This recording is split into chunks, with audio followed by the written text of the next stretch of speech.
When talking about probability, notation is very important here. And I will explain the most important notation examples. So to demonstrate a notation, we will still use example of throwing a dice. And our omega set of all outcomes will contain number from 1 to 6. This notation means that event A has occurred.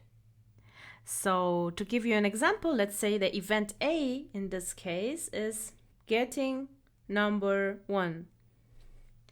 And we threw dice 3 times and we got 1, 2, and 3.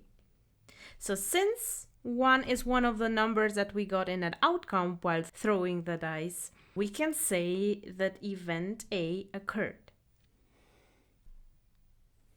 Next is event A has not occurred. To give you this example, let's change our event. We don't want 1 anymore, we want get 6 because it's nice number and maximum points that we can get. We want to win the dice competition. So it's always nice to have 6. So we want to get 6. Unfortunately, when we threw dice, our outcome was again 1, 2, and 3, and we were unlucky and we didn't get 6. And since 6 does not belong to our set of outcomes here, we can say that event A has not occurred. Next notation, pay attention. Here, some people might get confused because example before was possible event, but it didn't occur. And the event that we were gonna talk now is impossible event. So it means we cannot get it no matter how many times we're going to throw the dice. So as an example of impossible event could be, for example, event when we want to get ahead. But we are throwing a dice.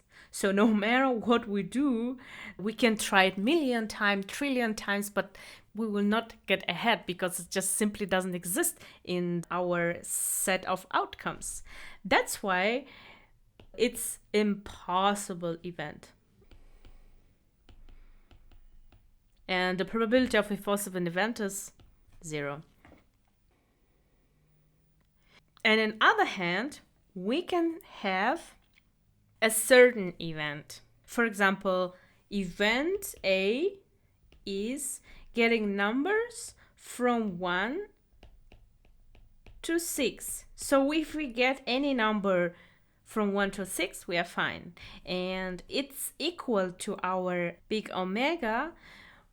And no matter how many times we try, we always satisfy the requirements of our event. And it means that this event is certain. Okay, this is important notation that we have here. And here we use only one event. But in real life, most of the times there are several different events happening at the same time. And next we're gonna see how we use a notation when we have several events or multiple events.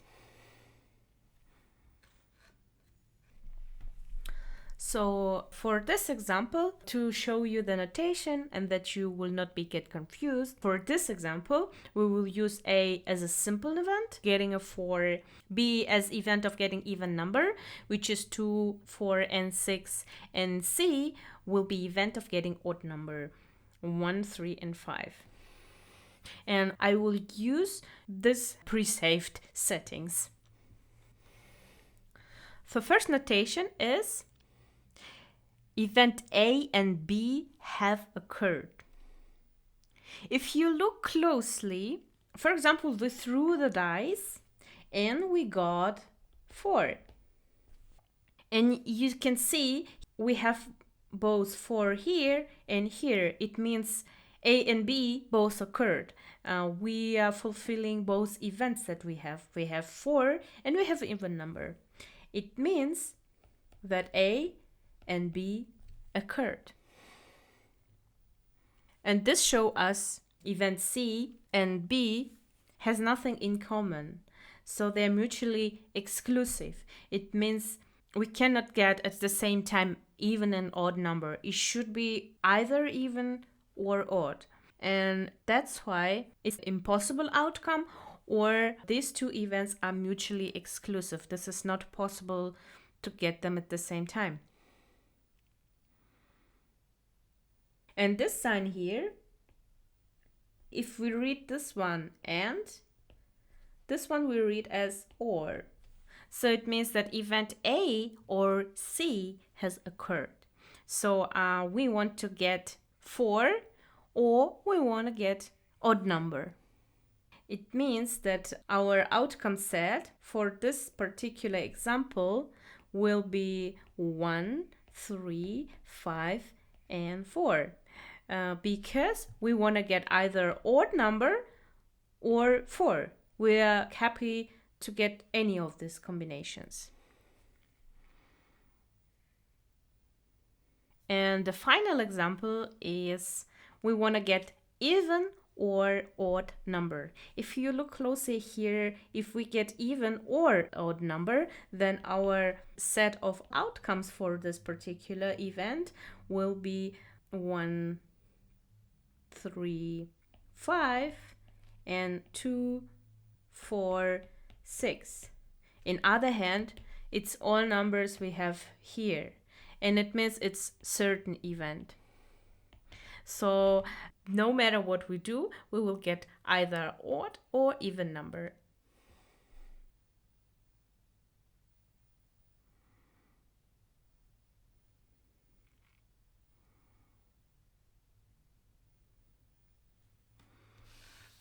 Now, as we became familiar with notation, let us review the following probability rules. For a discrete probability distribution P in omega, and events A and B are the subsets of omega.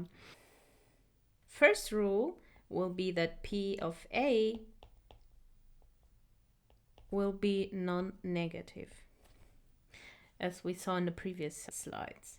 Second rule, probability of all possible outcomes is equal to 1, and it's also certain. And probability of a certain event is equal to 1. Third rule was to find out the probability of event A or event B. We have to add probability of event A to probability of event B. This is true if A and B have nothing common. To show it in a Venn diagram, it will look like this. So we have event A and event B. If you see here, they have nothing in common. And if we want to find probability of them occurring at the same time, it's not possible. It's impossible event. The rule is different if A and B are not mutually inclusive. That we're gonna review further. So properties from 1 to 3 are called Kolmogorov's axioms, and it can be used as alternative definition of probability distributions. Let's review the last example that we had, flipping coin again. Probability of getting head is 50% or 1/2, which is non-negative. Getting head or tail are two mutually exclusive events. So the probability of getting head or tail will be equal to probability of head plus probability of getting tail, which is 1/2 plus 1/2, and is equal to 1. And if we see here, it's also a certain event.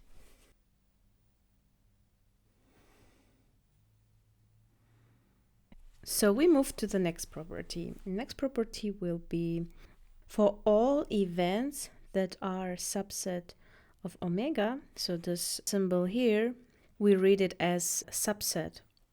It means that event A exists somewhere among all outcomes So for all events that are in outcome space, the probability of event A will lie somewhere between 0 and 1. So again, probability lies somewhere between 1 and 0. Next property is that probability of impossible event will equal to 0. These properties are quite easy. We already revised them a few minutes ago.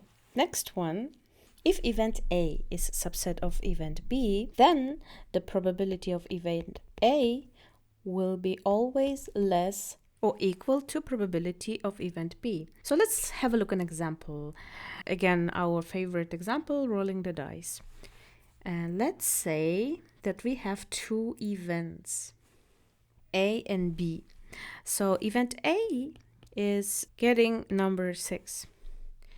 And event B will be getting even number. So it's 2, 4, or 6.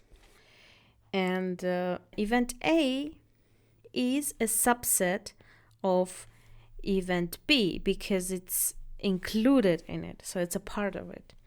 And in this case, if you remember, the probability of event A for one number will be 1/6, and probability of event B will be probability of getting 2 plus probability of getting 4 and plus probability of getting 6.